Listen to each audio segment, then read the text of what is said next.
کامیاب ہو جاتے ہیں، تعلیم اور صحت کے شعبوں میں بھی مضبوطی آتی ہے۔ شرط یہ ہے، تم نے پوچھی ہے امامت کی حقیقت مجھ سے، خدا تجھے میری طرح صاحب اسرار کرے، ہے وہی تیرے زمانے کا امام برحق جو تجھے حاضر و موجود سے بیزار کرے، اور موت کی شکل میں دکھلا کے تجھے رخ یار زندگی تیرے لیے اور بھی دشوار کرے۔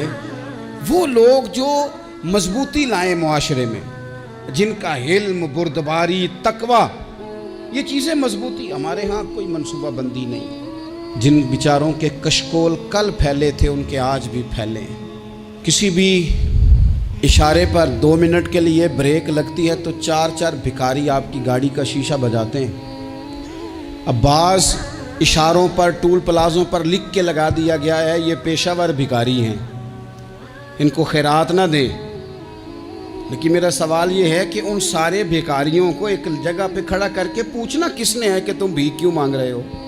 ان کے گھروں تک ان کے ساتھ کس نے جانا ہے؟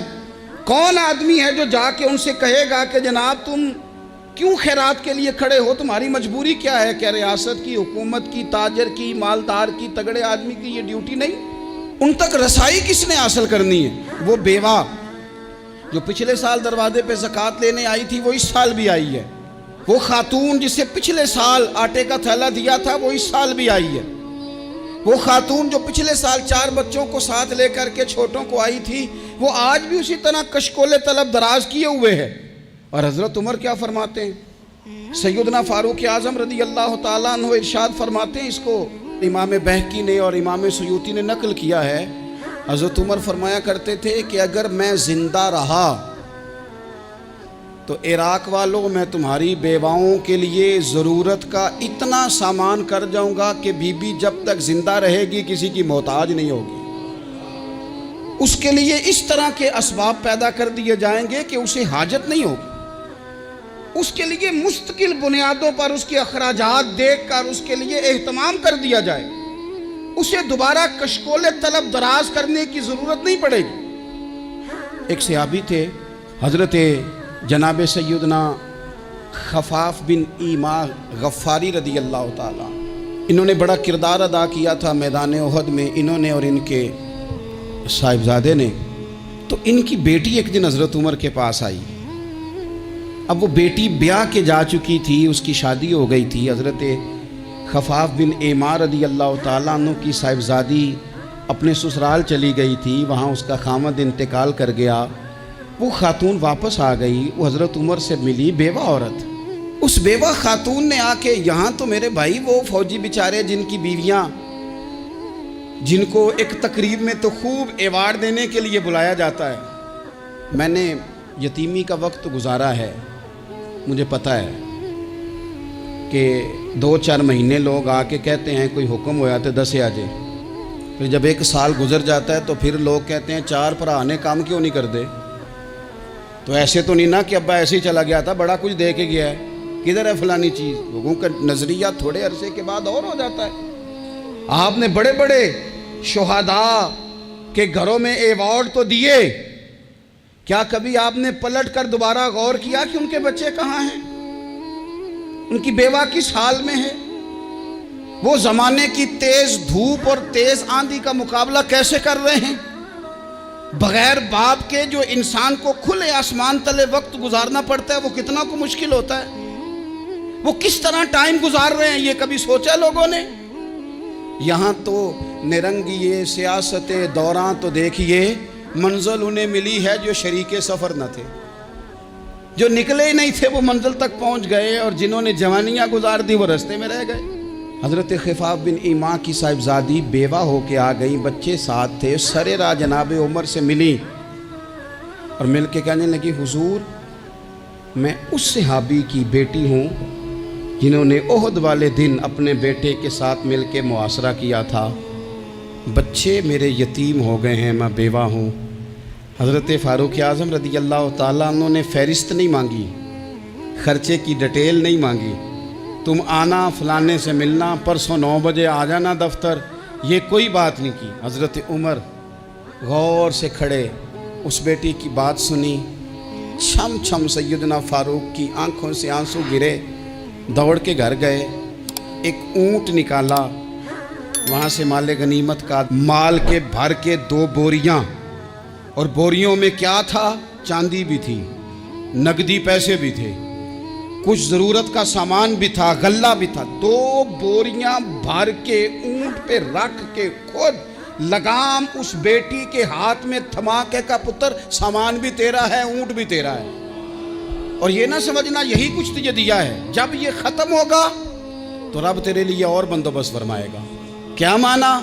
कि ड्यूटियां लगा दी गई हैं, हमें पता है ये सामान कब तक ख़त्म हो जाएगा, पैसे कब तक ख़त्म हो जाएंगे, तेरे लिए मैंने नए हुक्म भी जारी कर दिए हैं। एक शख्स ने कहा, हुजूर एक बेवा को आपने कुछ ज़्यादा ही नहीं दे दिया? यहाँ लोग सियासी तकसीम नहीं करते, थोड़ा काम वाले को दे दो, थोड़ा चौकीदार को दे दो, थोड़ा गली मोहल्ले में दे दो, थोड़ा रिश्तेदारों में दे दो, सब हमारे एहसान के नीचे रहेंगे। कहा एक ही खातून को आपने इतना नहीं दे दिया? तो हजरत उमर नाराज हो गए, फरमाने लगे, तुझे तेरी मार होए, मेरी नज़रों में आज भी वो जलवा मौजूद है जब इसका बाप और भाई मैदान उहद में काफिरों के खिलाफ लड़ाई कर रहे थे, आज तक मेरी नज़र में मौजूद है। तू कहता है मैंने ज़्यादा दे दिया? औलाद किसे नहीं प्यारी होती? बच्चों को देख देख के बंदा कलेजा ठंडा करता है, औलाद को देख देख के आंखों को सुकून होता है, इंसान की तबीयत शाश बशाश होती है। हज़रत उमर वजीफ़ा लगाने लगे तो हुजूर के घर में खिदमत करने वाले हज़रत उसामा बिन ज़ैद का वजीफ़ा डबल लगाया और अपने बेटे अब्दुल्ला इब्न उमर का वजीफ़ा सिंगल लगाया। तो हज़रत उसामा बिन ज़ैद कहने लगे, अब्बा जी मैंने तो हिजरत भी की, जिहाद भी किया, उसामा तो उन दिनों बच्चे थे। तो हज़रत सैयदना उमर फ़ारूक जवाब में कहने लगे, पुत्र उसामा के वालिद ज़ैद ने भी हुजूर के घर में नौकरी की, उसामा भी नौकरी कर रहा है। हज़रत उमर की शान क्या है ज़माना जानता है, पर फिर भी हज़रत उमर फरमाने लगे, तूने अपने बाप के साथ हिजरत की, फरमाया उनकी खिदमत ज़्यादा है हुजूर के घर में, लिहाजा उनका वजीफ़ा भी ज़्यादा लगाया जाएगा। हमारे यहाँ हम ना मेरिट करना चाहते हैं, पर दूसरों के लिए, अपने ऊपर किसी मेरिट को हम काबिल कबूल बिल्कुल नहीं। यानी मैं सौदा खालस लेना चाहता हूँ दुकान से, तो आप बताएं आप जो सौदा बेचते हैं वो खालस ही बेचते हैं? आपको तो खालिस चाहिए, लेकिन आप भी तो कुछ ना कुछ बेचते हैं, आपका खालिस है। अगर आप खालिस बेच रहे हैं तो इंशाल्लाह मिलेगा भी खालिस। चादरें आई थी माले गनीमत में, ढेर सारी चादरें, ढेर सारी। हज़रत उमर ने सहाबा किराम अलैहिम रिदवान की अज़वाज पर, सहाबियात पर वो चादरें तकसीम कर दी। एक चादर बड़ी खूबसूरत निकली अंदर से, तो सब कहने लगे हुजूर ये ना खातून अव्वल के लिए सूट करेगी, आपकी अहलिया के लिए सूट करेगी, कभी आप घर ले जाएं ना, ये सबसे बेहतर है। तो ये हज़रत उमर की बालग नज़री है, वो क्या बंदा हुआ जिसकी हर जगह नज़र ही ना हो। हज़रत सैयदना उमर फ़ारूक रज़ी अल्लाह तआला अन्हो कहा, जनाब ये चादर बड़ी हसीन है, आपके घर वालों पे जचेगी। तो हज़रत उमर फरमाने लगे, नहीं, एक सहाबिया हैं हज़रत उम्मे सुलैत रज़ी अल्लाह तआला अन्हा, उन्हें बुलाओ, ये चादर उन्हें दूंगा। हुजूर उस खातून को ये चादर देने की वजह भी तो बयान करें। तो हज़रत उमर फरमाने लगे, जब ओहद में ढेर सारे लोग ज़ख्मी हो गए थे और भगदड़ मच गई थी और हालात ख़राब हो गए थे, तो फरमाया मैंने अपनी आँखों से देखा कि उस एमरजेंसी की हालत में भी जनाब उम्मे सुलैत मिशकीज़ा पकड़ पकड़ के ज़ख्मियों को पानी पिला रही थी। उस खातून की खिदमात हैं उम्मत के लिए, उसने ड्यूटी की है सहाबा के लिए, लिहाजा उस औरत का ज़्यादा हक बनता है कि उसको ये एजाज़ दिया जाए। मेरिट की बुनियाद पर तकसीम होगी, रिश्तेदारी की बुनियाद पर, ताल्लुक़ की बुनियाद पर नहीं होगी। इसका हक ज़्यादा बनता है, इसका दर्जा ज़्यादा बनता है, खिदमात ज़्यादा है, इसने अपनी ड्यूटी ज़्यादा अच्छे तरीके से सर अंजाम दी है।